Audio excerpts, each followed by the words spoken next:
nígbà tó tí ọlọ́run bá ti sọ̀rọ̀ lẹ́yìn ó ṣe dandan ní láti gbọ́dọ̀ máa ṣe ọ̀rọ̀ tí wọ́n bá sọ tó jẹ mọ́ àyànmọ́ wa kò sí ká wá rí ìdánwò bẹ́ẹ̀. ẹni tó ní ìyàwó ẹ̀ máa bímọ ó wò tí ìyàwó ẹ̀ dàgbà sí bó ṣe bá di ó ṣe 50 bó ṣe 60 bó ṣe 70. òun fúnra ẹ̀ wọ 90 ó wọ 95 ó ń lọ. bẹ́ẹ̀ sì àná dàgbà pé ọmọ kan bọ́ ọmọ yẹn ọmọ òdìrí ni ó báwo ni ó nígbà kan ló sú Abraham máa ń wọ ọlọ́run bẹ̀ sí ìfẹ́ ọlọ́run ní ẹ̀dá.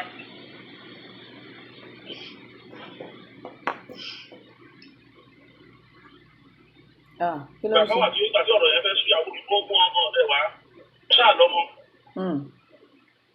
Abraham lè jí hàn bí ọmọ ọ̀dọ́ ìyàwó ẹ̀ ṣe bímọ fún mi yẹn. Ó dẹ̀ ní pé wọ́n ní tó máa ṣe ìṣe. Ọ̀rọ̀ tó sọ yìí ló máa pọ́ sí mọ́. Abraham bá fún àdúrà gbà àdúrà àgọ̀. Ó ní kó adágún jọ. Ọmọ yìí jẹ́ kí ọmọ yìí kó wà láàyè wájú ẹ̀. Òun náà ti mọ̀ pé Israẹli yàtọ̀ tó kú wájú ọ̀nà. Nítorí pé Israẹli kì í ṣe ọmọ ìlérí. Kí ló dẹ̀ mú mi sọ̀rọ̀ yìí ni pé ọmọ ọdún àbí ọkùnrin wọ́n ní irúfẹ́ àwọn ọmọ yẹn kan wà láti jẹ́ pé wọ́n bá ìtàn wọn bá rọ̀bá.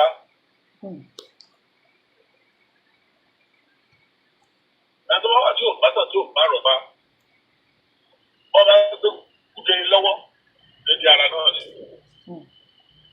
Kí ni mo sọ ni pé when you are work on your past, your history, and understanding your destiny, you will accept any future. Mo ṣáàtì wà ní. Ó ní láti aláàrẹ̀kọ́ mọ ọ̀rọ̀ kan nínú gbàdúrà náà gba ìlú tọmọtọmọ ní ibi ẹ̀ ní ọlọ́run àkọsílẹ̀ wo ni ọlọ́run kọ̀ fún àwọn ọdún àjọ òdùdúwà. Ẹni tó bá ṣèwádìí ẹ̀kún náà á rí nígbà tí ọlọ́run gbé òdùdúwà wá níjọ́ kiri North Africa ní òdùdúwà ti wá òdùdúwà kì í ṣọmọ ní ìfẹ́. Oníṣẹ́ tí ọlọ́run rán òdùdúwà. Oòduà kì í ṣe ọmọ Ilé Ifẹ̀. Ṣé ń gbọ́ ẹ̀yin èèyàn wa? Ẹni tó bá lọ Ilé Ifẹ̀ lẹ́nu ibi tó ń pè ní ìlú Porters. Ẹ bá dé Porters yẹn, ẹ mọ̀ pé ṣé bí sábó ṣé ń dá Porters ni. Ẹnu ẹ̀ ká má kọ̀tẹ̀ fi bá ọ̀rọ̀ yẹn sọ̀rọ̀ níbí. Nígbà tí Oòduà débẹ̀, ọlọ́run fún láwọn ọgbọ́n àtàwọn òye kan. Láìpẹ́, gbogbo àwọn tí wọ́n ti tán 13 communities tó wà nílé Ifẹ̀ tẹ́lẹ̀. Wọ́n máa ń jẹ ọba ilé pé wọ́n ń jẹ. Ṣùgbọ́n ìmọ̀ àti òye tí ọlọ́run fún Oòduà, òun ló ní ọba ìlẹ̀kẹ̀, òun ló introduce ìbílẹ̀ Islam. Adídé ìlẹ̀kẹ̀. Ṣùgbọ́n kí ìṣe yẹn lásán, tá a bá gbogbo káfá ń pè ní ọmọlúwàbí lẹ́yìn tó jẹ́ kí àwọn èèyàn wa tó jẹ́ kí ìlọsíwájú wà tó jẹ́ kí wọ́n dá wa mọ̀ káàkiri àgbáyé. Àárín pé iṣẹ́ yẹn bẹ̀rẹ̀ sí ṣe láti ilé ìfẹ́ báyìí ni. Nígbà tí ìyẹn lẹ́ẹ̀kan tán orí tí ó ṣẹlẹ̀ ìgbàkaláwọ́ tí ó dáwọ́ tó kú láti bí 1870 kìíní kan 1789 1890 100 years àfi dá ogun tí ò lè sọ ìgbà kan ṣàṣìwà. Ìgbà tó olóyìnbó ló paná àwọn òfin yẹn. Ìgbẹ́ ní ìjọba àmúlẹ̀sọ wa mú alẹ́. Ṣùgbọ́n kí ni ìràwọ̀ Oòduà ó sì gbọ́ pàmẹ́ wà lábẹ́lẹ̀ nígbà tẹ́ fún wọn tí wọ́n bá dúró lórí. Pàtó tẹ́lẹ̀ kan ilé ìgbà Ọbásanjọ́ Awólọ́wọ̀. Àjàyí Crowther náà ṣe iṣẹ́ takuntakun. Bí ò bá ti iṣẹ́ Àjàyí Crowther ní kò sí Nàìjíríà lónìí. Wọ́n ní ọ̀rọ̀ ọjọ́ mi. Nígbà tí Àjàyí Crowther ṣe bí ẹ̀tàn ìbẹ̀rẹ̀ ló ṣẹ̀ṣẹ̀ wá kan ọkàn sí kan Ọbásanjọ́ Awólọ́wọ̀ 1945 lórí ìgbà tó dá ẹgbẹ́ ọmọ Oòduà sílẹ̀. Àwọn Yorùbá béèrè lọ́wọ́ ẹ̀gbẹ́ kí ló dé tó ṣe dá ẹgbẹ́ ọmọ Oòduà sílẹ̀ tí ò dá ẹgbẹ́ ọmọ Yorùbá sílẹ̀. Ó ní ìdí ọ̀rọ̀ àyànmọ́ ẹ̀ náà ni. Àwọn sàbùn Yorùbá kò ní Akérèlé brothers.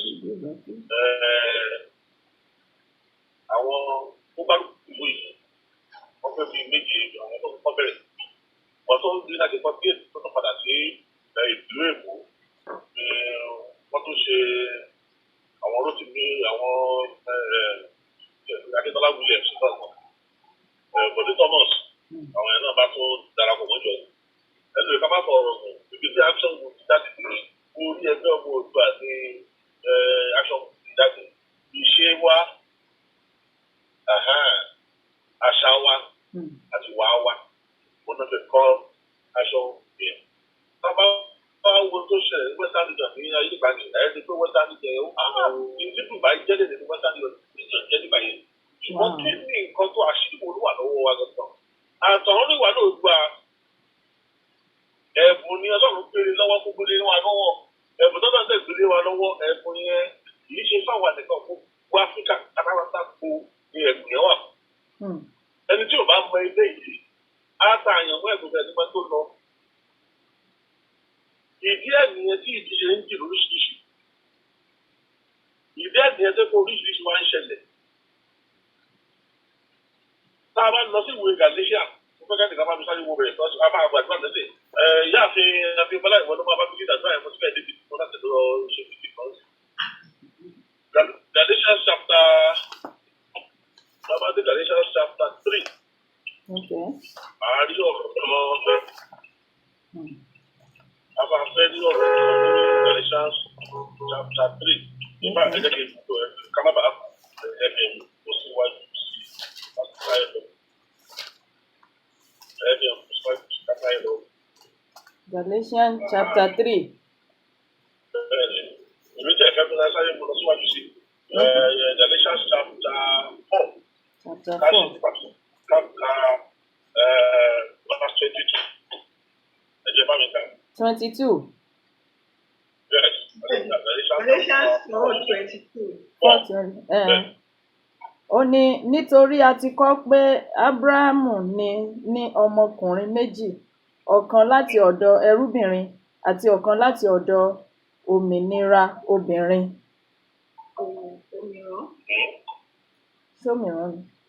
Òmìnira ni. Òmìnira ni. Ṣé kí n máa gbọ́n sàn ní sà? Ṣùgbọ́n a bí èyí tí í ṣe ti ẹrúbìnrin nípa ti ara, ṣùgbọ́n èyí tí òmìnira obìnrin ni a bí nípa ìlérí. Olúwa ni a bí nípa ìlérí. Nǹkan wọ̀nyí jẹ́ àpẹẹrẹ nítorí pé àwọn obìnrin wọ̀nyí ní májẹ̀mú méjèèjì, ọ̀kan láti orí òkè Sínáì wá tí a bí ní oko ẹrú tí í ṣe Ágárì. Nítorí Ágárì yìí ní òkè Sínáì Arábíà tí ó sì dúró fún Jerúsálẹ́mù tí ó wà nísinsìnyí tí ó sì wà ní oko ẹrú pẹ̀lú àwọn ọmọ rẹ̀. Ṣùgbọ́n Jerúsálẹ́mù ti òkè jẹ́ òmìnira èyí tí í ṣe ìyá wa. Nítorí a ti kọ pé máa yọ̀ ìwọ àgàn tí kò bímọ, bú sí ayọ̀ kí o sì kígbe sókè ìwọ tí kò. Ǹjẹ́ ará, ọmọ ìlérí ni àwa gẹ́gẹ́ bí Ísákì.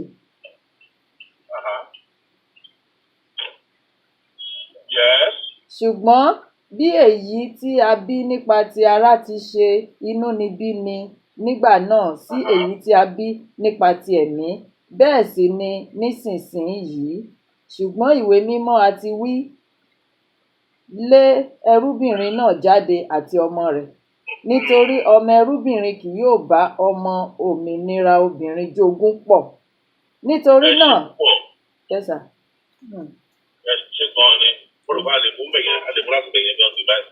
Ọ̀rọ̀ tó wà sílẹ̀ ní gbogbo ènìyàn ló ń lọ gbogbo ìpàdé tá à ń rí ọ̀rọ̀ àyànfọ́ ẹ̀ náà ló fa lórí àwa lọ́pọ̀ ìlérí. Ẹ bá wo àwọn ọmọ adúláwọ̀ káàkiri àgbáyé ìyàtọ̀ ní ọmọ adúláwọ̀ kì í ṣe Nàìjíríà nìkan gbogbo orílẹ̀-èdè tó wà láfíríkà ní 56 nations 10 independent territories nínú gbogbo káàkiri tó lọ nílé àgbáyé gbogbo ìpàtàkì àwọn kó náà kò ju 3% lọ. So ìṣẹ́ bí ẹni tí wọ́n ń jà nípè ní ṣé tú ìdè yìí. Bẹ́ẹ̀ni. Ọmọdé àtọkọ gàdọ̀ náà gbé. Iṣẹ́ tó tàdé láti jẹ́ ni. Ìdí ẹ̀nìyẹn tó ṣe jẹ́ pé ọmọ tí kì í ṣọmọ ẹ̀ lórí àwọn tó ń kọlù wá tó ń tiwa lọ́wọ́ tó ń torí ìdí lọ. Ọmọ èṣù gbé dìde. Gbogbo táwọn fẹ́ náà kò bí pé ìpolówó gbé wa lọ́wọ́ yẹn káwa náà wá gbàdúrà sí bí Abraham ní Olúwa àwọ̀ tó wá máa dúró lọ́dọ̀ ọmọ ìlérí. Ishmael náà dáa, ilé náà dáa, ẹni tá a bá mú níwọ̀nba, kí láǹfààní ibi tá a bá rọra mú láàrin ọ̀gá mọ́ òkú mọ́ kiri yẹn náà ti dáa kẹ́ àyànmọ́ yẹn náà. Ìlú àtòrò ẹ dákun, èyí tá owó náà wọ́n ṣe ní dọ́kìtì ṣé àná ìyá wà lára máa sọ pé wájú ní ọ̀pá ìbí tí wọ́n máa rí. So nítorí ń lọ lọ́wọ́ tí ò sí ìyáwó èèyàn ni pé ẹ̀bùn tí Ọlọ́run fún wa àyànmọ́ wa ni pé àwa ní orílẹ̀-èdè àwa láṣà àwa láti ìdí àwa láti ọ̀rọ̀ àwa láti lọ́síwájú. Ọwọ́ wa ni kọ́kọ́rọ́ èdè tó máa tú àwọn aláwọ̀ sílẹ̀ gbàgbáyé ọwọ́ wa ló wà. Ìdí ẹ̀nìyàn gbogbo tó tún wá ní láti Nàìjíríà lásán àti ẹ̀sìn ìjáde nínú Nàìjíríà o. Wọ́n á fẹ́ kẹ́ ẹ bá wa gbàdúrà pé tó lọ́run làwa lóye kó má dàbí ọ̀rọ̀ Abraham. Ọlọ́run làwa lóye. Tó ń gbàdúrà pé Ọlọ́run tó ń gbàdúrà pé Ọlọ́run ẹ jẹ́ ká mọ́lẹ́jì eré. Ní orúkọ Jésù. Bí arábìnrin wa ṣe sọ lẹ́ẹ̀kan ẹlòmíì wà sí Ọlọ́run tọmọ pé bí á dọ́tọ̀ ní ẹ̀kọ́ ṣe. Wọ́n gbà tí pọ̀ púpọ̀ ó yí sí báyìí kò sọ owó iléèwé ó lọ bẹ́ẹ̀ yẹn wàhálà délé lọ́la tó owó mọ́kálíìkì náà dà. Ṣe jẹ́ ká kóra akọ́dù sí mọ́kálíìkì ká ṣe mọ́kálíìkì kọ́lé kò sí tó ṣe pé ká kì í ṣe gbogbo ìyàrá láti jẹ́ dókítà náà àbí kí wá dé àbí kí ló lè tó yìí. Ẹlòmíì bí wọ́n ṣe máa gba àyàn bẹ́ẹ̀ wọ́n ṣe máa gbà lọ́wọ́ ẹ̀ ní gbogbo ìlérí tí Ọlọ́run ti ṣe nípa ẹ̀ wọ́n ṣe máa gbà lọ́wọ́ ẹ̀ nìyẹn. Àwọn àgbà àdúrà lónìí. Ní orúkọ Jésù. Ẹ jọ̀ọ́ ẹ máa bá mi gba àdúrà yìí kan. Olúwa là wá lóye. Olúwa là wá lóye. Kí n tó gbé fún wa jẹ́ ká máa fà ní. Ní orúkọ Jésù. Olúwa là ojú wa. Olúwa là wá lóye. Olúwa là wá lójú. Ní orúkọ Jésù. Ní orúkọ Jésù ẹ̀yin ẹ gbàdúrà Olúwa là wá lóye. Olúwa là wá lójú. Olúwa là wá lóye. Olúwa là wá lójú. Là wá lójú Olúwa. Lórí ohun tó ní lórí àyànmọ́ wa là wá lójú. Là wá lójú, má kàn jẹ́ ká ṣe ọmọ bẹ́ẹ̀. We don't want substitute, Almighty God. We are not substitute. We are the original. We are the unique ones. We are the chosen of the Lord. My Father, my God, talk to us. Teach us. Open up our mind. Open up our mind, Almighty God. Open up our mind. Teach us your word. Let us know who we are. The grace to know who we are. Father, give to us. Àwa lọmọ ológo, àwa kì í ṣe ọmọ ẹrú, ọmọ òmìnira làwa ṣe. We are the descendants of Sarah. In the name of Jesus, our Lord, our God, Almighty God, open up our hearts. Teach us, Almighty God. Teach us, Almighty God. Olúwa là wá lójú. Olúwa ẹ ṣí wa níyè. Ẹ ṣí wa ní ìyè. Ká mọ nǹkan tẹ́ ní ká ṣe ká fàyè wa ṣe ní orúkọ Jésù, our Father and our God. Olúwa là wá lójú. Ọmọ Sarah là wá ṣe. Àkínṣe ọmọ ẹrú. Ọlọ́run àánú. We are the chosen generation. In the name of Jesus, we are the ones that you called to do your will, to do your bidding. The whole world is waiting for the manifestation of the sons of men. We are your children, Almighty God. Olúwa là wá lójú. Olúwa là wá lójú. Open up our eyes. Open up our heart in the name of Jesus. Father, we thank you. We bless you. In Jesus' name we pray. Amen. Amen. I think I was muted. Okay. All right. Wow. Amen. Amen. Hallelujah. Amen. Amen. Amen.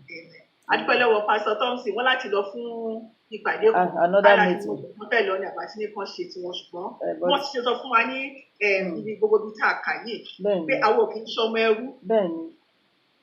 Ọmọ ni wá, ọmọ ọba ni wá. Ọmọ ọba ni wá o. Bẹ́ẹ̀ ni o. Ẹrú òde lè wá ìjọba lé wa lórí. Bẹ́ẹ̀ni. Bó dẹ̀ ṣe máa rí nìyẹn.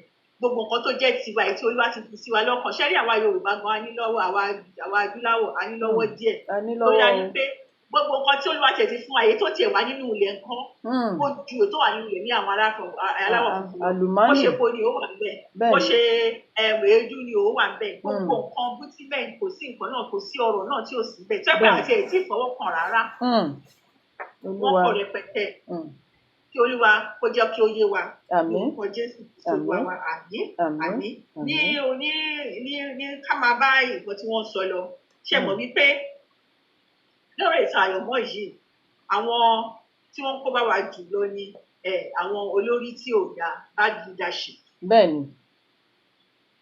and tó bá dẹ̀ ti ṣẹlẹ̀ bẹ́ẹ̀ yẹn gbogbo èrò ló dẹ̀ máa tí olórí ò bá ti dá àbí tó lórí bá ti ṣe mistake láti òkè délẹ̀ báyìí gbogbo ẹ̀ ti máa gbogbo ti máa wọ́. fẹ́ bá wo inú ìwé First Samuel àti Second Samuel tí David ti lọ pé tó ti ní pé kán ká àwọn èèyàn. wọ́n ní thousands upon thousands of people hundreds of thousands ló kú nígbà tí Olúwa bínú. David ló ṣe mistake. kò lè sí nínú àkọsílẹ̀ wípé àwọn kan parun nílé David pé Jonathan àbí kí lórúkọ Absalom wá kú nígbà náà àkókò pẹ̀lú wọn àbí Adonijah àbí kíni kan kò sí ìyẹn bẹ́ẹ̀ o àwọn ẹni ẹlẹ́ni ló forí gbà. Olúwa má jẹ́ àforí kó tí ò ń ṣe tiwa. tó kí ká máa fi sí àdúrà wípé gbogbo àwọn leaders tí wọ́n tún àwọn olórí tí wọ́n ń dàwárí gbogbo tí wọ́n fi kìtẹ̀lí stubbornness o. selfishness orí kunkun àti ìmọ̀tara ẹni nìkan. tí wọ́n fi ń jẹ́ pẹ̀lú ilé wọn lọ́wọ́ abẹ́ pẹ̀lú yàrá wọn ní wọ́n wà ní orúkọ Jésù Olúwa bá wa mọ̀. àwọn tí wọ́n ń fa àyẹ̀wò sẹ́yìn nìyẹn. Olúwa. àwa náà fún ara wa náà àyẹ̀wò oníkàlù pẹ̀lú ní máa ń fi ọwọ́ rẹ̀ ṣe rẹ̀. Olúwa má jẹ́ ń fọwọ́ ara mi ṣe ra mi. nípa àìgbọràn bẹ́ẹ̀ Olúwa máa sọ pé báyìí ló yẹ kó rí Olúwa má jẹ́ ń fọwọ́ ara mi ṣe ra mi. ọ̀tọ̀ kí ló mi ni máa ṣe orí kunkun Olúwa gbà wá nínú lọ́wọ́ orí kunkun stubbornness disobedience stubbornness disobedience and stubbornness Lord take us. lápẹ́fẹ́ lọ ṣe kan báyìí o tó bá dọ̀la máa ṣe tó bá dọ̀tún la máa ṣe. procrastination ni ẹ. my father my God enough of disobedience. Enough of procrastination, enough of stubbornness, enough of this is just what I want to do. In the name of Jesus. Amen. Bẹ́ẹ̀ni, ìfẹ́ ara. Ó ṣe mí bákan. Ó àlùgbé jẹ́ ní tìrú bẹ́ẹ̀. Àìní ètí ẹ̀mí gbóná àwọn ìyá yẹn ló máa lọ jẹ́ kó lọ ń bá sùn láì. Ìfẹ́ ara, ìfẹ́kúfẹ́, lust of the eyes, lust of the flesh. Bíbélì ò sọ wípé Jacob ní ju ìyàwó mẹ́rin lọ. Bẹ́ẹ̀ni. So ó mì pé àwọn ìyá arúgbó yẹn ló bá sùn nìyẹn. Can you imagine? Ìṣàkóso tó máa jẹ́ ìyẹn bá ní kó bá ìyàwó àbẹ́ ẹ̀ sùn. Ṣèbí mẹ́rin ni wọ́n. Ìyá ìkan ti àwọn ẹ̀gbọ́n tẹ̀gbọ́ntàbúrò méjì yẹn tàwọn ẹrú méjì. So ó mì pé kò sáà lè bá ìyá tiẹ̀ sùn. Ìyá ti bí dẹ̀ ti kú ó ti pé méjì. Ó mì pé ìyá ìkọ́nà àwọn kọ́kú báyìí yẹn òun ló lọ bá ìkọ́nà àwọn ìyá àwọn brother àbí sister ló lọ bá sùn. Orogún yẹ. Orogún yẹ Kerebos. Ìmẹ́lẹ́ àti àìbìkítà. Ìmẹ́lẹ́ àìbìkítà Élì. Élì ní ìmẹ́lẹ́ yẹn ó lè fi bá gbogbo inú ẹ̀ jẹ́ látòkè délẹ̀. Ẹ jẹ́ a gbàdúrà Olúwa. Ọlọ́run má jẹ́ n fọwọ́ mi bàràn mi jẹ́. Ọlọ́run má jẹ́ kí n fọwọ́ ara mi bàràn mi jẹ́. I will not destroy my generation. In the name of Jesus, I will not use my hands, stubbornness or lust of the eyes, or disobedience to destroy my generation. In the name of Jesus, in the name that is above all other names, I shall not use my hand to destroy my life. I shall not use my hand to destroy my lineage. I shall not use my hand to destroy my generation. Man, mommy, I pray, mommy, I pray, daddy, pray. My brothers and sisters, let us pray. We will not destroy our generation. We will not destroy our destiny by ourselves. In the mighty name of Jesus. Father, we thank you. We have our sisters on the broadcast with us. Oh, okay. Dr. Povett is with us. Jean Nobles, we have our family from all over. All right. They are with us. I'm sorry. I should have told you guys that. Please permit me because of our people. So no, I it's can. Okay, ma. Yeah. Yes. Yeah, it's okay, ma. Yes. Okay. This thing I want to actually ìgbéraga. Hey, pride. Ìgbéraga. Ṣé lè ta sọ́ọ̀sì yìí? Ká sọ ní pé okay, ìgbéraga àti sọ̀tìkà. Ìgbéraga a tún fi máa ń ba gbogbo láì wá jẹ́. Irú bíi ti àìtófẹ́ àbí tó fi pé èmi nìkan èmi náà ni mo sọ̀rọ̀ tí bàbá ẹ gbọ́. Tí wọ́n ṣe kí ní tán bìkítà àbí ti Nebukadnezar ó dàbí Ọlọ́run ṣe mọ orúkọ bẹ́ẹ̀ yẹn Olúwa máa mólúwẹ̀ balẹ̀ ni gbogbo àwọn tí wọ́n ní kó dára sókè lórí pé Nàìjíríà pà wà láwà bàbá tó bẹ̀ wà láwà in the name of Jesus. My Father, my God, bring them down. Bring them down in the name of Jesus. Bring them down. All the Ahithophels in Nigeria. Bring them down. Bring them down in the mighty name of Jesus. People that think that they should dictate. They should dictate for the future of the young generation in Nigeria. Father, bring them down. Yes. Yes. Yeah. Father, deal with them. Deal with them. Amen. Deal with them. Deal with them by yourself. In the name of Jesus. Humble them. Let them know that you are God. In the name of Jesus. Yes. Humble them. Gbogbo àwọn bàbá yẹn humble them. Àwọn bàbá tó yẹ kó pé àwọn ọmọ kéékèèké sẹ́gbẹ̀ẹ́ pé okay, you this is about you now. We have lived. We have seen everything. But now it is about you. What do you want us to do? Yeah. They should have sought the counsel of the younger generation. They should have sought their counsel. No, they want to eat everything to the end. Father, deal with them. Ẹ jẹ́ kí n sọ ìtàn kékeré kan fún nípa bàbá kan tí àjọ máa ń ṣe fellowship báyìí tó sọ wípé wọ́n sọ pé ìdílé wọn kò sẹ́ni tó lè kọ́lé. Can you imagine? Ó ti wù kó lówó tó o lè kọ́lé. You can never build a house no matter how you are. How rich you are. So this man became a Christian. Wọ́n ní báwo lówó ṣe ní kọ́lé kó máa béèrè rent all his life. Òkè kó wọn ò lówó láti fi kọ́lé. Wọ́n ní tó bá bẹ̀rẹ̀ báyìí kò ní parí ẹ̀. Tó bá parí ẹ̀ kò ní gbénú ẹ̀ tó máa fi ṣáàyàn. Tó bá bẹ̀rẹ̀ sí gbàdúrà. Generational curses. Ó lọ fún the deliverance. Kíjẹ deliverance wọ́n ní bàbá ẹ̀ lówó gan láyé ìgbà yẹn. Ó lẹ́rú rẹpẹtẹ. Ó lóko rẹpẹtẹ. So àwọn ẹrú yẹn kan ọ̀jẹ̀ of course wọn ò lè kọ́lé. Wọ́n ní ẹrú yìí ó wà nínú oko ìgbẹ̀lú gbé wá ní hut. Let me build a small hut. He was a slave in the forest. Okay. Let me build in the man's farm rather. Let me build a small hut for me and my children and my family. Okay. So ìgbà tí ó rọra kọ́lé kékeré ni ó kọ́kàn ra wọlé kọ́kàn sùn ní òní bẹ́ẹ̀ ni o. Bàbá olówó yìí wá wọlé ó rìn ìlú àwọn òkè ló bá rí hut yẹn. Now saw the hut. He said, what is this one for? Who did this? Wọ́n ní lágbájá, come here, how dare you? Ẹrú nǹkan ilé ó bá pe àwọn servants ẹ̀ pé cut his hair. Yes, ṣàpọ̀ ẹrú ni pé how dare ẹrú ó ń kọ́lé ní abẹ́ òun. Bàbá máa yẹn ló ṣe kíní ẹ̀ gbà yẹn ọ̀gbìn bàbá ẹ̀ ṣàtọ́ generation. Wọ́n ṣàpè kan pé ẹrú ò lè kọ́ ilé ló bá ṣàpè kíní ẹ̀ ló bá ní pé kán gé orí ẹ̀. So bí wọ́n ṣe ló ṣàbẹ̀rẹ̀ kó dáa kó wọ́n á wọlé yẹn.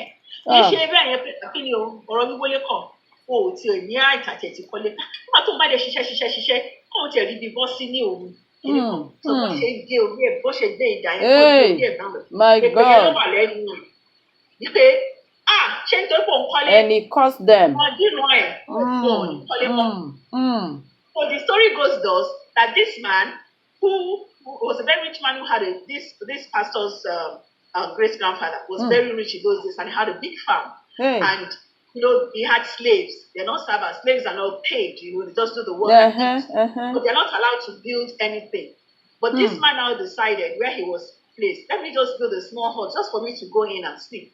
Then when the rich man came and he saw he had built a hut, he decided that he had to be killed because no slave is allowed to build anything. Can you imagine? So as he told the man with the sword to kill him, what came out of the man's even the story went that as he was cutting his hair, the voice is the last thing to go.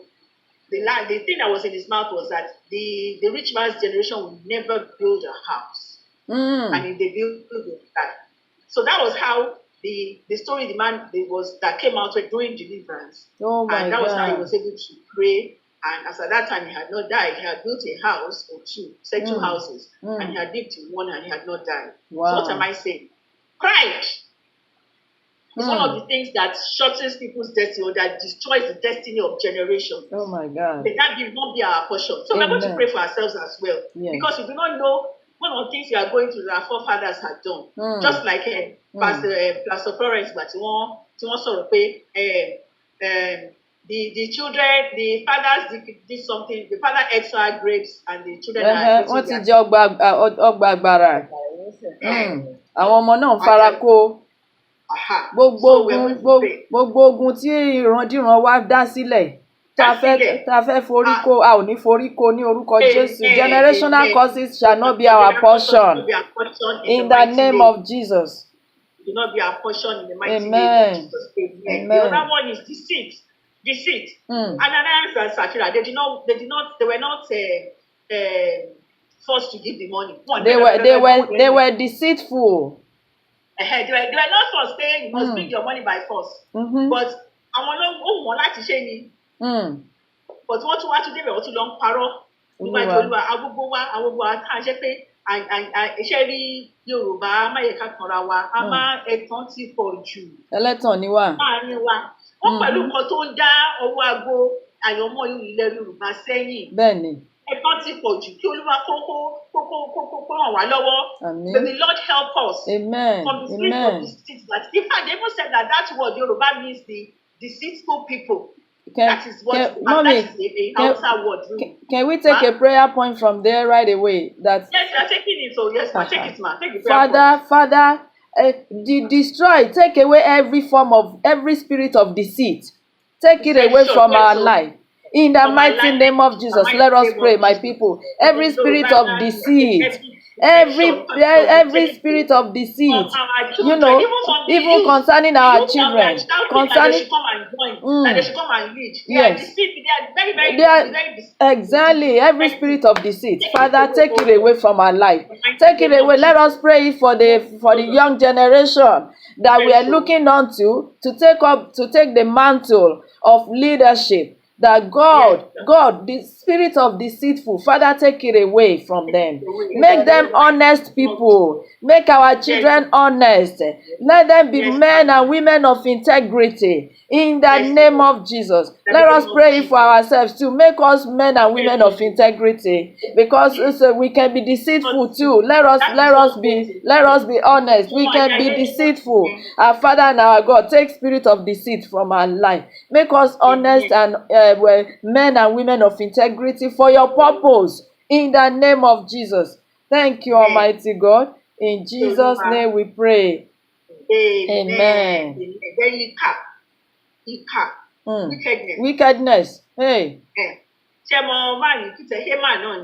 Man and Mordecai and Esther story. In the book of Esther. Yes. And Mordecai. At the end of the day, gbogbo nǹkan tó fẹ́ kó ṣẹlẹ̀ sí olóforí ara ẹ̀ kó. Tó fẹ́. Shadrach, Meshach and Abednego náà. The same thing. Nítorí pé àwọn èèyàn búburú tí wọ́n lọ kó bá wọn àti ti Daniel náà. Gbogbo wọn ìyókù tí wọn ló fi ara oko. Kì í ṣe pà ń ṣe pé o. Kì í ṣe pà ń ṣe pé o. Bó tó ti wà nínú Báíbù. Ẹnikẹ́ni tó bá di ẹrù kìíní kan ló máa forí ara ẹ̀ gbé. Ẹnikẹ́ni tó bá dẹrù ìkà ni ó forí ara rẹ̀ gbé. Nítorí Ọlọ́run làwa gbójúlé. Yes. Kò lè gbọ́, kò má gbọ́dọ̀ jọ. Ètekéte kò lè dúró. Ẹnikẹ́ni tó bá dẹrù ẹ̀ṣẹ̀ lá forí ara rẹ̀ gbé. Nítorí Ọlọ́run làwa gbójúlé. What you're saying right is that any evil plan will not stand. Any deceitful plan will not stand in our life. Plan of the enemies will not stand in our life. Anybody that plans evil, like those that plan, like Haman, like those that plan against Daniel, like those that plan for Shadrach, Meshach, and Abednego, like Judas himself, that's one that will use their head to carry. That's the prayer point. And let's begin to pray. Yes, Father, in the mighty name of Jesus, every evil plan of the wicked concerning us, concerning our children, concerning our marriage, concerning Yoruba nation, concerning Nigeria, my Father, my God, let it fall back upon them. Let it fall back upon them. Let it fall back upon them. In the mighty name of Jesus. In the name of Jesus. In the name of Jesus. So shall it be. In Jesus' name we pray. Amen.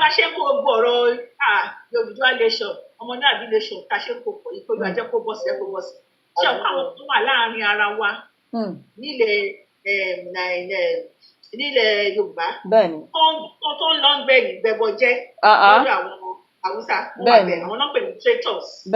As we are planning and as we are agitating for us to for Yoruba nation, for the Yoruba nation, the Yoruba nation to progress, to separate, and for everybody to separate and go their ways, we still have some people amongst us, that are traitors.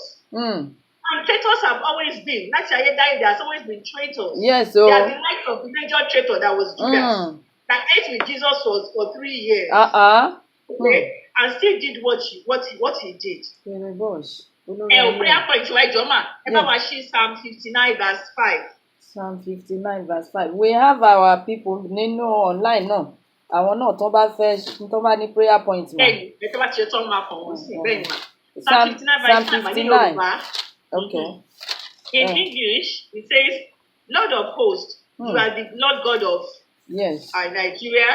Rise up and punish all the nations that are against us. Do not show grace to any wicked traitor. Amen.